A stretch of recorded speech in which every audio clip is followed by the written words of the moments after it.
2023 kita dapat melaksanakan rutinitas kita, yaitu KKD Bogor 1 Kecamatan Dawan. Salawat dan salam kita curahkan kepada junjungan Nabi Muhammad SAW.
Bismillahirrahmanirrahim. Assalamualaikum warahmatullahi wabarakatuh.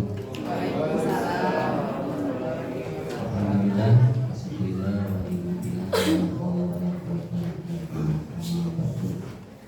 Puji sinar berkini dan sampai dan kelanjutan salawat sinar salam kurang begitu dan kunjungan orang dan Nabi Muhammad SAW. Keluargana kesahabatan kita sebagai orang ajaran anak mudah-mudahan dari Bapak Masyarakat Dipayung yang terhormat Bapak Pengawas Kecamatan Dawan, Bapak Yaya Sepuluh. Saya hormati Ketua KKD 1 Bapak Prof. Wirawan SPD, Bapak Ibu KSPM, bila kursi berhormat, oke, Bapak Ibu Guru Sebuah 1 kursi kuring dihormat sareng kursi kuring Pak. Alhamdulillah dina dalam dia urang bisa Ariung intina urang tiasa silaturahmi dina raraga kegiatan KKD dulu. Kemudian atur-atur asumpingan Bapak sareng Ibu dina acara ieu nyumponan ngaluhuran pangulung ketua KKD lulus. Hanya berenang sing teh rada naon teh nya tos hampir jam 8 masih kosong kene ieu tempatnya. Dan bener urang kedah ningali uleman jam sabaraha jam 8 setengah jam 7.30 ya. Bagi mau dipasian mandar pemimpin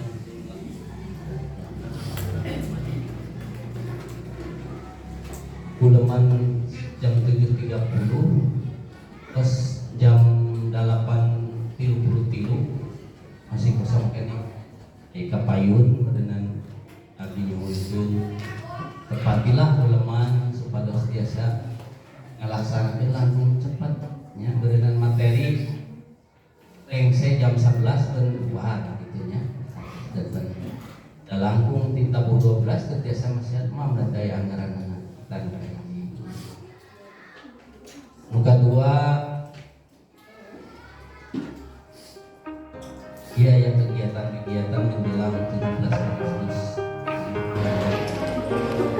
acara yang ketiga yaitu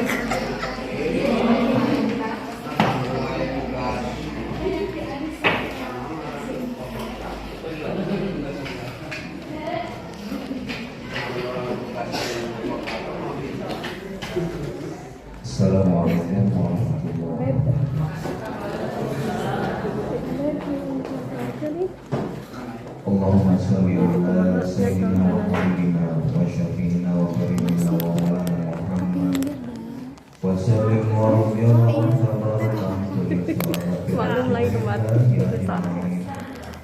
Allahumma inna nas'aluka salamatan fid din wa afiyatan fil jasad wa ziyadatan fil ilmi wa barakatan fil rizqi wa tawbatan qoblal maut wa rahmatan indal maut wa maghfiratan ba'dal maut.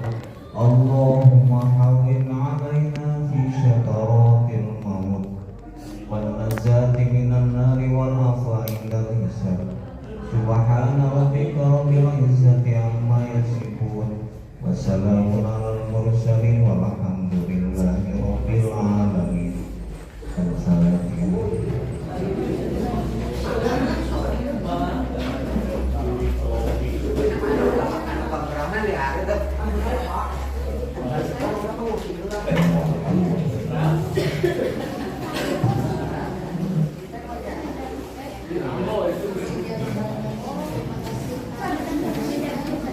Untuk acara selanjutnya yaitu sambutan yang pertama akan disampaikan oleh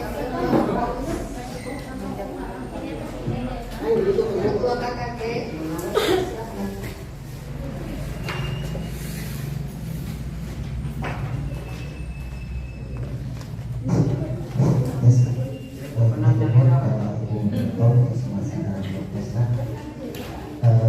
Assalamualaikum warahmatullahi wabarakatuh.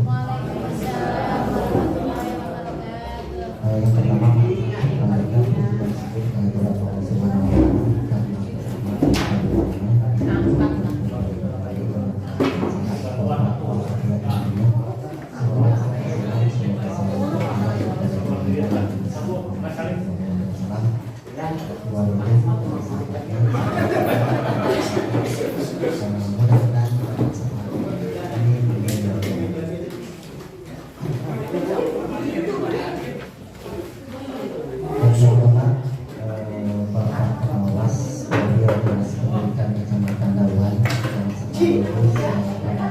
kesempatan pagi ini materi atau narasi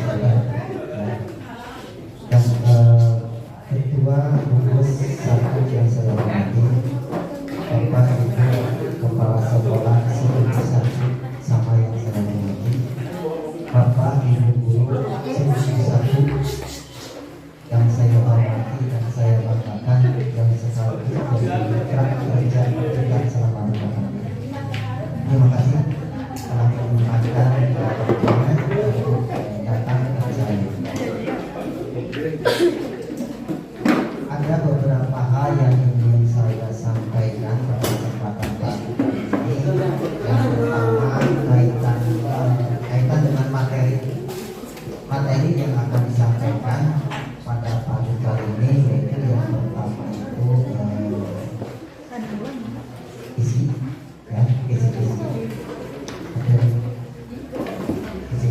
yang kedua itu tentang budaya positif ya. Tentang budaya positif kalasan di buku siji ayat anu ayeuna teh nuju TGP calon guru penggerak nyata Bu Hera nyahayu urang lojong besaraya Bu Hera mudah-mudahan Bu Hera nanti nepikeun ka lulusna nanti ke depannya bisa menyalurkan kepada kita. Akhirnya kurang di buku piraku oke pas misalkan kudu jadi CGP nyamun kurang masuk Bu Hera bisa membantu dalam segala halnya. Akhirnya mah urang lojong besaraya Bu Hera supaya dengan CGP terus hiji-hiji lah di buku 1 ya. Di buku 1 itu baru Bu Hera nya CGP itu Bu Hera. Jadi bisa keluar saya sedangkan. Terima kasih Bapak sambutannya. Untuk selanjutnya penyampaian materi dari Ibu Hera tentang materi gaya positif.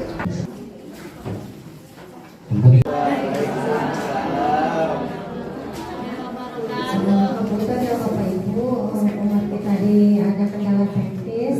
Gimana Bapak Ibu masih semangat? Insya Allah mau kami kurang digertak kedua. Namun sebelumnya saya untuk memacu semangat Bapak Ibu masih ingat dengan yel-yelnya gugus 1 yang pernah kita buat pertemuan sebelumnya. Kalau saya bilang KKG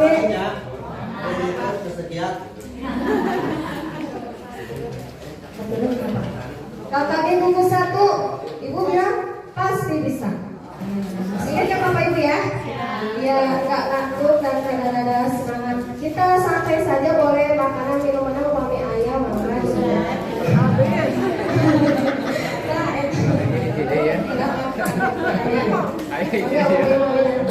KKG gugus 1 pasti ya.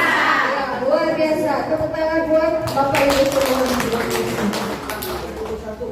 Baik Bapak Ibu, terima kasih yang terhormat kepada Ketua KKG yang telah memberi kesempatan kepada saya.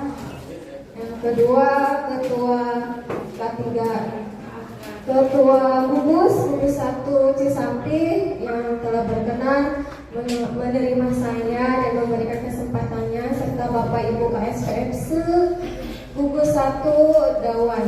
Tak lupa Bapak Ibu guru senior yang super duper panutan buat saya. Mohon izin Bapak Ibu yang saya hormati semua. Saya berbicara di sini bukan artis saya yang paling pintar. Di sini sharing saja ya Bu Pak.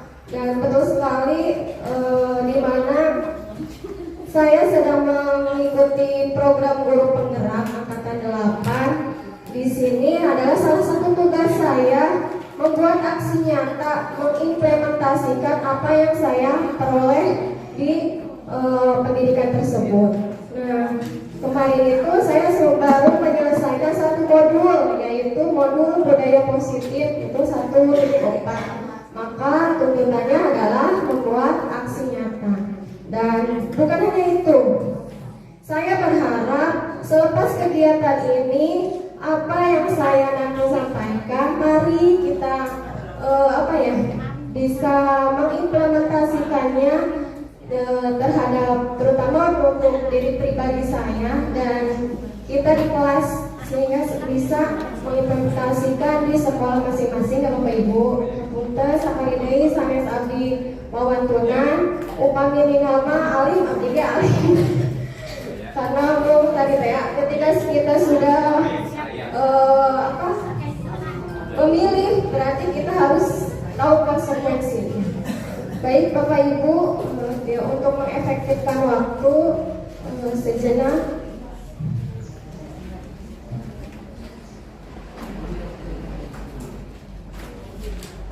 Saya di sini akan pertama-tama saya akan berikan pertanyaan pemantik.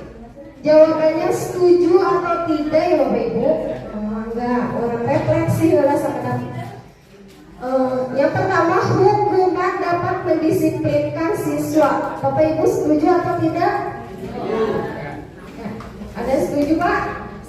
Nah, setuju, siap. Yang depan, setuju atau tidak kalau hukuman bisa mendisiplinkan siswa? Tidak sekarang mah. Siap, tidak sekarang mah. Anak sekarang mah tidak begitu. Nah, siap, enggak. Oke, kita keep dulu ya jawabannya. Nanti mudah-mudahan di belakang nanti setelah diuraikan, mangga Bapak Ibu bisa ngawalerna sesuai dengan hati nurani. Terutama untuk pribadi saya juga ya Pak. Yang keduanya adalah setuju atau tidak pemberian hukuman dengan hal positif seperti membaca atau membersihkan halaman sekolah dapat meningkatkan disiplin anak. Setuju. Oke, siap. Yang ketiganya, memberi penghargaan dapat meningkatkan motivasi belajar anak seperti reward gitu ya. Ya, reward itu bisa tepuk tangan atau hadiah-hadiah kecil gitu ya.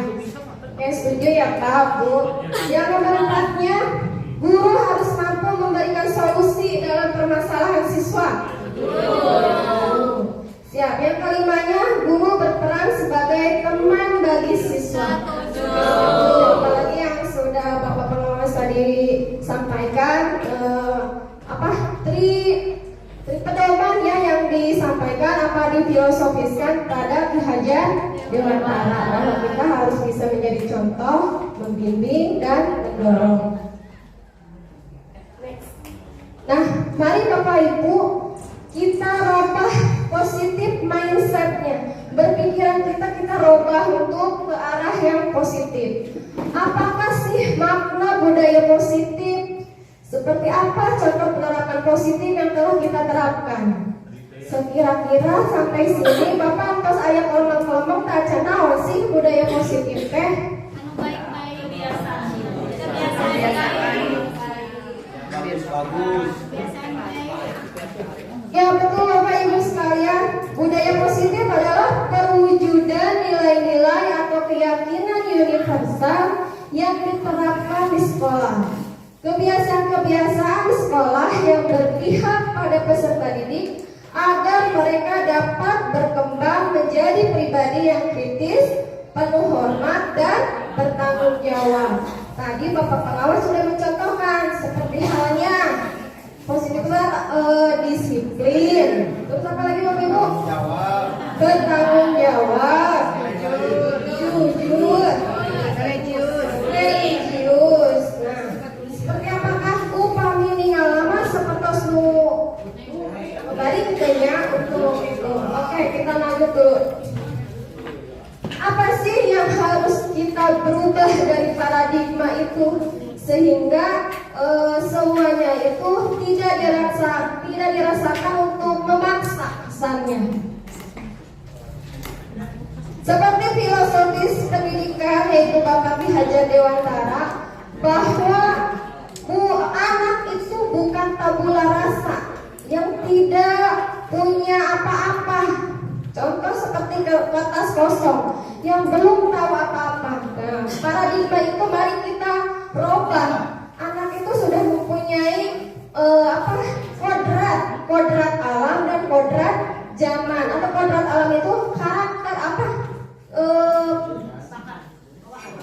bawaan, sifat bawaan, yang dimana tugas kita hanya menebalkan sifat-sifat itu agar di kemudian hari anak-anak itu mampu menjadi pribadi yang merdeka dan baik itu di masyarakat maupun di lingkungan keluarga ini. Cara ini mah tidak ada anak yang broken home.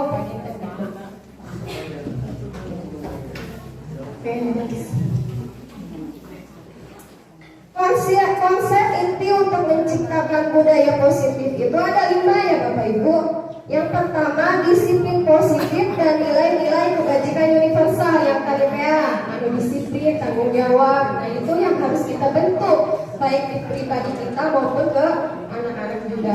Yang keduanya yaitu teori motivasi, hukuman dan penghargaan serta restitusi. Nah di poin 2 ini nanti yang akan menjawab pertanyaan formatif Bapak Ibu yang pertama itu. Yang ketiganya yaitu keyakinan kelas atau sekolah. Empatnya kebutuhan dasar manusia dan dunia berkualitas. Yang kelimanya 5 posisi kontrol yang harus dimiliki seorang pendidik. Yang keenamnya tentunya restitusi atau segitiga restitusi, sebuah cara untuk menyelesaikan permasalahan yang ada di anak. Dari kelima itu dari keenam itu kita ayatkan kelemang-kelemang. Iya kayaknya apa itu ya Pak? Bu, terus kurang lanjut saja. Nah, sekarang saya mau mencoba Bapak Ibu membayangkan sesuatu yang menurut Bapak Ibu berharga, entah itu anak atau keluarga, entah itu barang atau apa Ibu bayangkan dari hati, apa sih yang paling berharga buat saya. Kemudian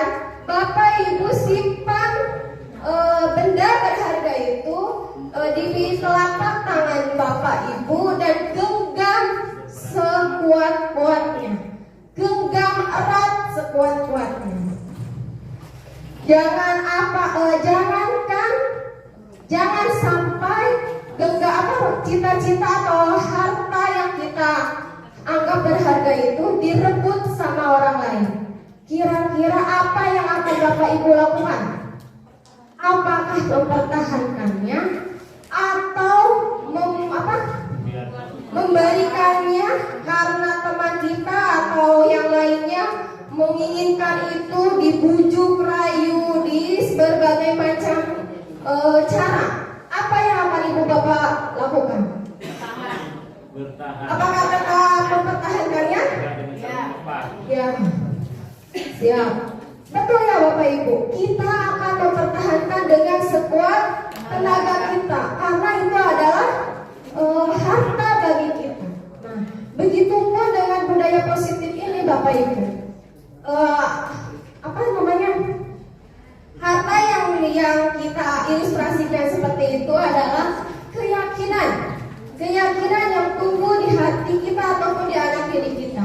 Nah, kalau misalkan berbicara tentang disiplin, pasti Bapak Ibu mindsetnya kemana? Ke aturan kan? Ke peraturan. Nah, rata-rata peraturan itu ada yang bilang peraturan itu diciptakan untuk dilanggar. Nah, maksudnya itu ketika kita merasa diperintah, ditekan. Misal seperti tadi Maya pengawasannya bisi ya.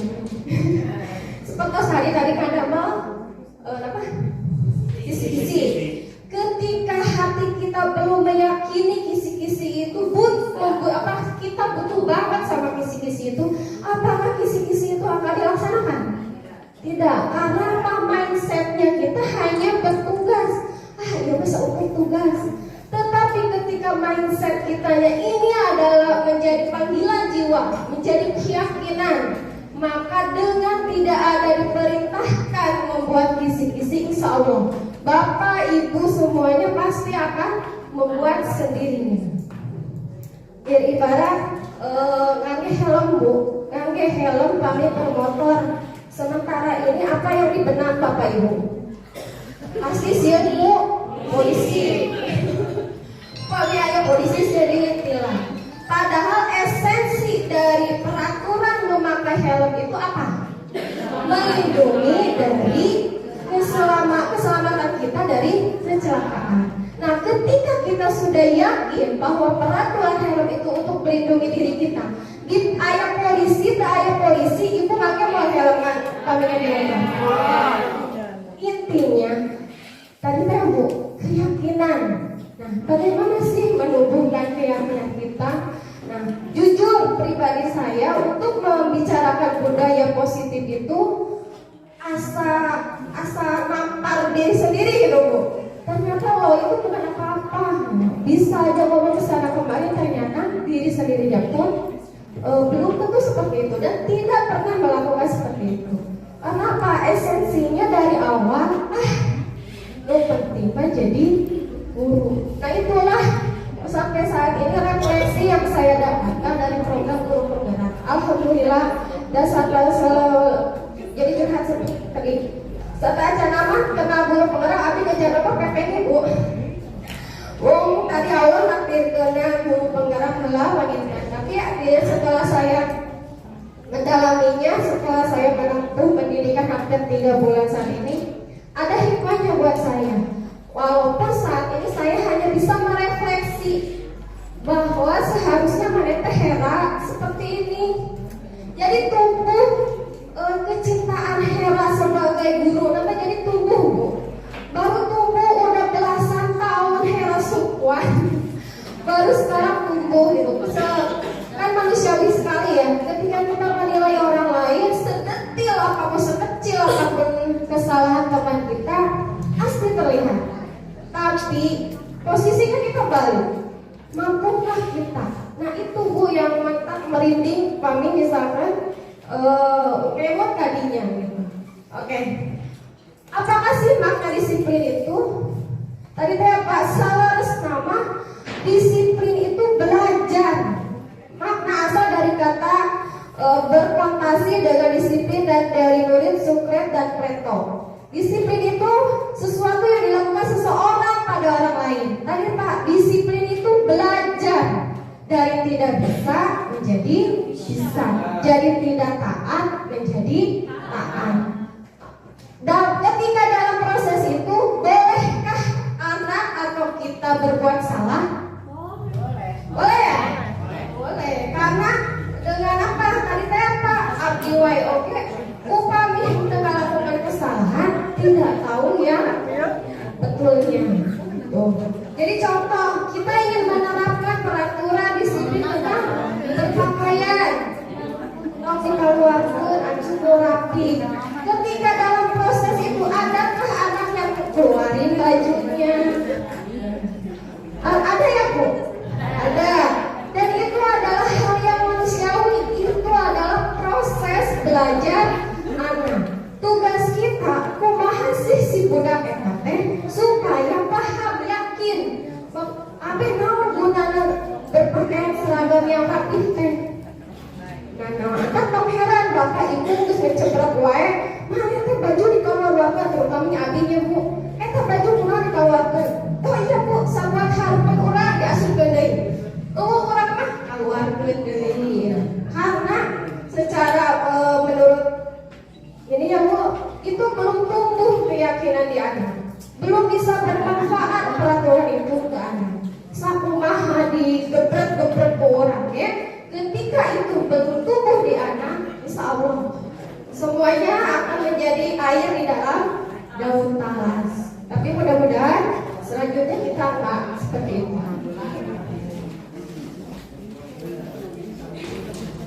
Sekarang perubahan paradigma teori kontrol ilusi kontrol terhadap guru ya, menurut paparan Dr. William Glasser dalam kontrol teori untuk meluruskan miskonsepsi tentang controlling seorang guru. Nah, ternyata selama ini ilusi guru itu hanya mengontrol murid. Jadi murid teh kumaha guru. Harus ke Bu. Oh ya Bu. Nah, inilah mindset yang harus kita rubah gitu. Sesuai dengan filosofis Ki Hajar Dewantara itu. Dan yang keduanya adalah ilusi bahwa kritik dan membuat orang bersalah dapat menguatkan karakter. Kemudian kurang kali dikritik abdinya dirawai ge upami aya anu kritik teh sok jadi jadi kesel, jadi sebel. Nah, itulah yang akan membunuh karakter anak. Yang ketiganya yaitu ilusi bahwa semua penguatan positif, efektif dan bermanfaat. Contoh tadi ketika anak yang sukses atau anak yang benar kita kasih reward. Nah ternyata Bu, Pak, itu yang menurut kita baik, ternyata ada kendala, ada efek sampingnya di kemudian hari. Itu yaitu segala-galanya teh budaknya kudu dipancing aya hadiahna atau aya buruhna. Dan yang ketiga, yang terakhirnya itu ilusi bahwa orang dewasa memiliki hak memaksa. Jadi budak ketika membaca budak gede. Nah itu menurut Dr. William Glasser paradigma yang selama ini terjadi.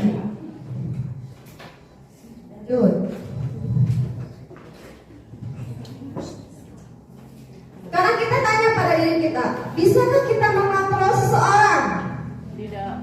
Tidak. Stimulus responnya kita misalkan contoh gini. Kita mencoba mengubah orang agar berpandangan sama dengan kita. Kira-kira bisa nggak Bu? Siapa kudu pintar tak? Kenal ibu yang pintar. Nggak bisa seperti itu kan ya Bu? Justru menurut teori kontrol itu kita harus berusaha memahami pandangan orang lain tentang dunia. Yang keduanya yaitu perilaku buruk dilihat sebagai suatu kesalahan. Tadi teh budak teh ngaluarkeun bajuna teh eta teh salah bisa menunjukkan itu salah. Tetapi menurut ini harus semua perilaku memiliki tujuan.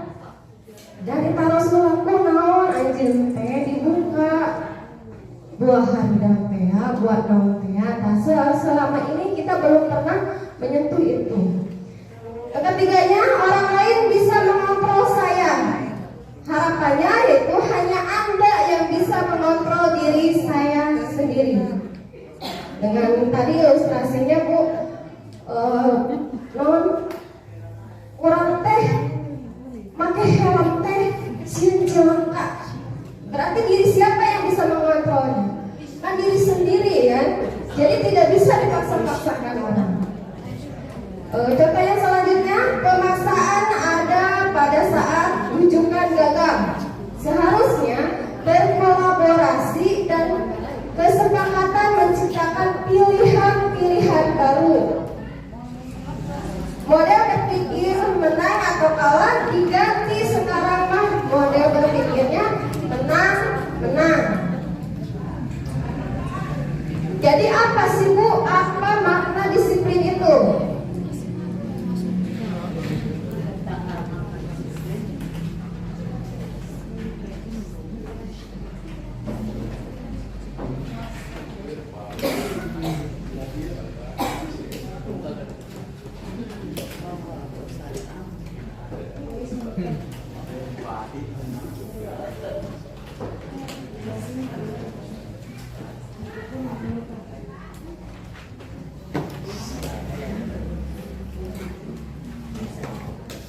Apa jadi maknanya disiplin itu?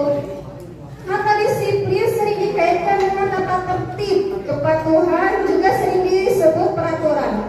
Peraturan dan kata disiplin dihubungkan dengan hukuman. Padahal itu sungguh berbeda, karena belajar dengan disiplin tidak harus dengan memberi hukuman. Nah, berarti keseluruhan lalu tanya Bu, pertanyaan pemantik yang pertama.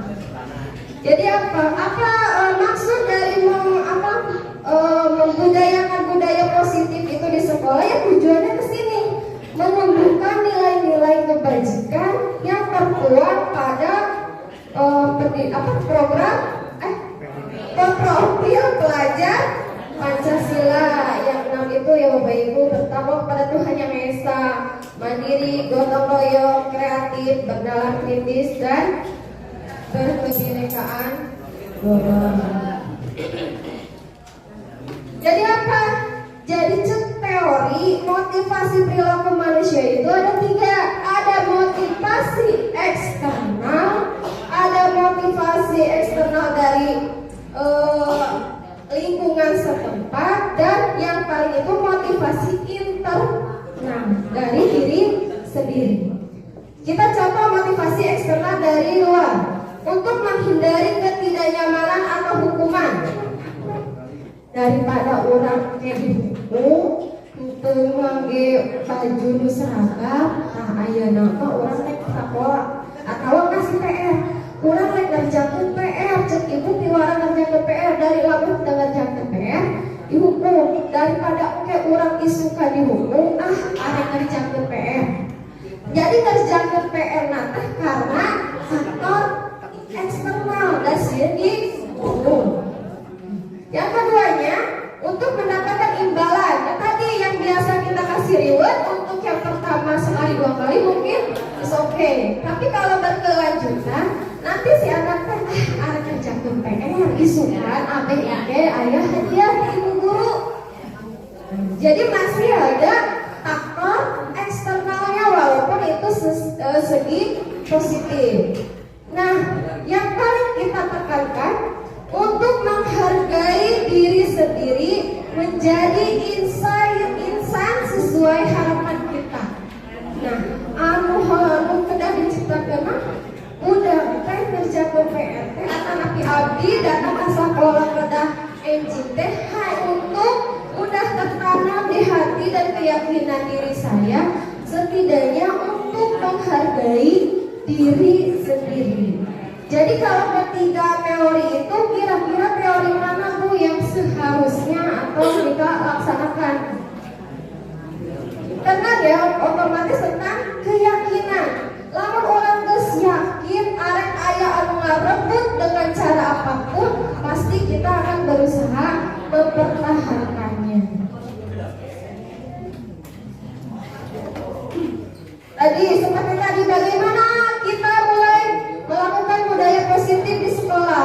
Mulai dari tentunya ada peraturan di sekolah, ada ya Bu Bapak Ibu.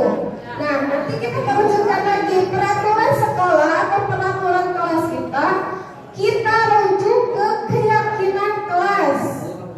Kemudian diharapkan menjadi lingkungan yang positif. Selebihnya untuk mengakomodir seluruh kegiatan di sekolah yaitu terciptanya budaya positif. Bagaimana sih Bu keyakinan kelas, hukuman dan penghargaan?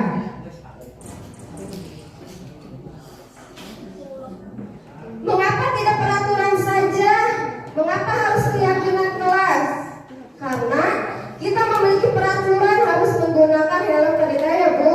Karena kalau bisa ukur terus eta jadi peraturan yang ngangge helm eta mah buat aya polisi ukur. Tapi ketika kita sudah yakin, pasti itu akan timbul di diri kita sendiri. Keyakinan kelas ini adalah nilai-nilai kebajikan atau prinsip-prinsip universal yang disepakati bersama secara universal. Nah, Bapak Ibu bisa menerapkannya di kelas masing-masing. Biasanya di awal tahun pembelajaran itu membuat keyakinan kelas. Dengan contoh anak-anak mau seperti apa kelas yang akan kita laksanakan dalam 1 tahun ini. Nah, anak-anak suruh membuka harapan-harapannya. Ibu Abima yang kelas dan bersih gitu. Nanti dari anak muncul ide-idenya itu. Kita hanya memfasilitasi, biasanya pakai stick note itu suruh menuliskan apa saja yang diinginkan di kelas kita, bagaimana yang ingin diharapkan, kumpulkan ke depan, kita pajang di papan tulis, kita sepakati bersama apa saja yang ingin diterapkan di kelas. Nah, nanti semuanya itu kalau sudah semua sepakat, bisa anak-anak semuanya menandatangani atau cap jempol, biasanya di bawah sambil belajar sambil bermain. Nah, saya rasa untuk keyakinan kelas Bapak Ibu semua sudah melaksanakannya di awal pembelajaran kemarin.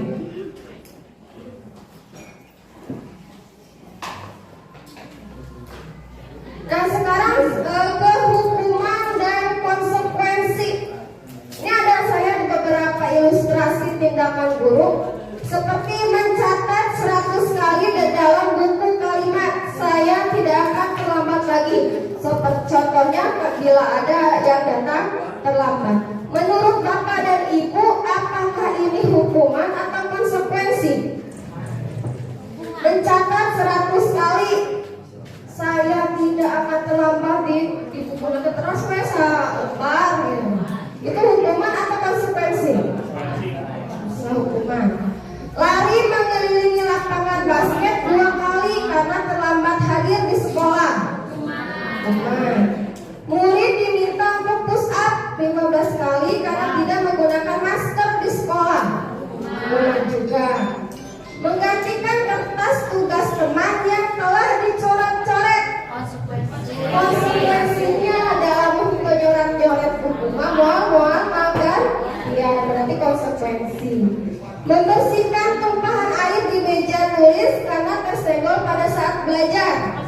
Konsekuensi. Meminta murid tidak mengenakan sepatu seharian di sekolah karena tidak mengenakan sepatu hitam. Kemana Pak konsekuensi? Hukuman ya. Usaha pakai baju sepatu bodas, kita dicoplokkan sepatu nanti sepatu kue kalau pakai sepatu. Hukuman berarti ya. Lari mengelilingi lapangan basket tadi ya, berarti itu hukuman. Nah, ini jawaban yang paling tepat ya Bapak Ibu. Ternyata yang mencatat itu berupa hukuman. Keduanya lari mengelilingi itu hukuman. Dan yang terakhir itu lari mengelilingi lapangan basket 2 kali karena terlambat 10 menit untuk pelajaran PJOK, yaitu konsekuensi karena dia terlambat.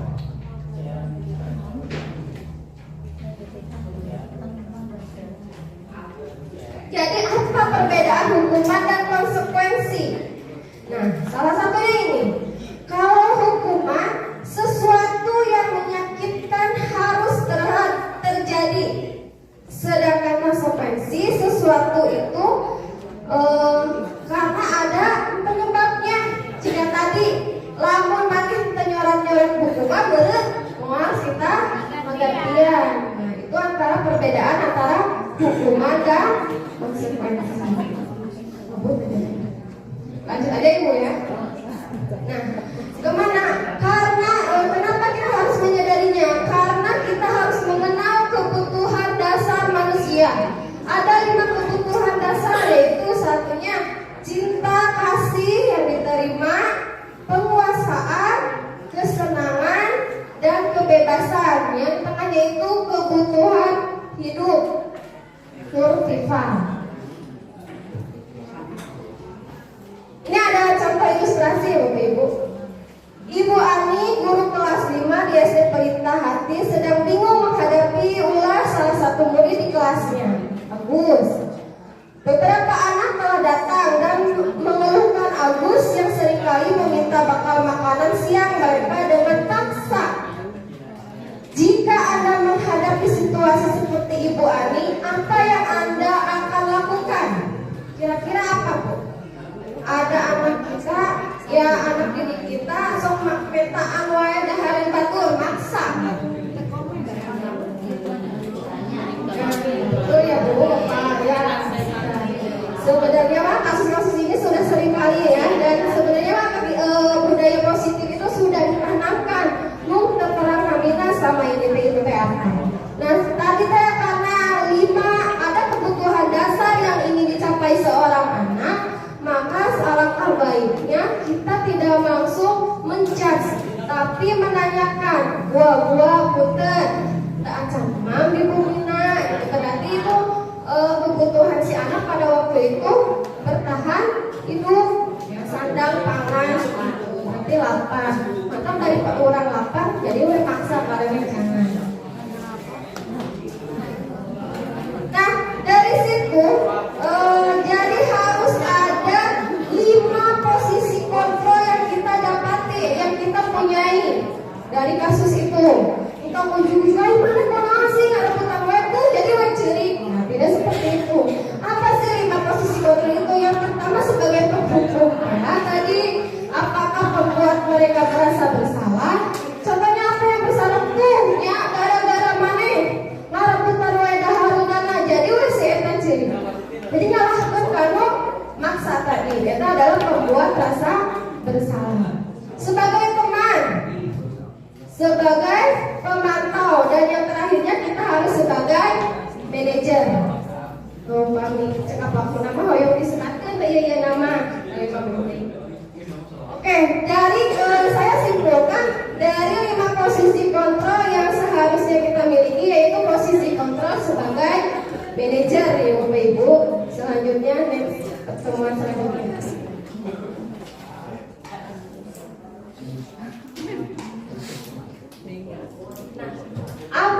Satu materi lagi yaitu tentang restitusi. Apa itu restitusi? Restitusi adalah proses menciptakan kondisi bagi murid untuk memperbaiki kesalahan mereka sehingga mereka bisa kembali pada kelompok mereka dengan karakter yang lebih kuat. Contohnya ada di dalam video ini.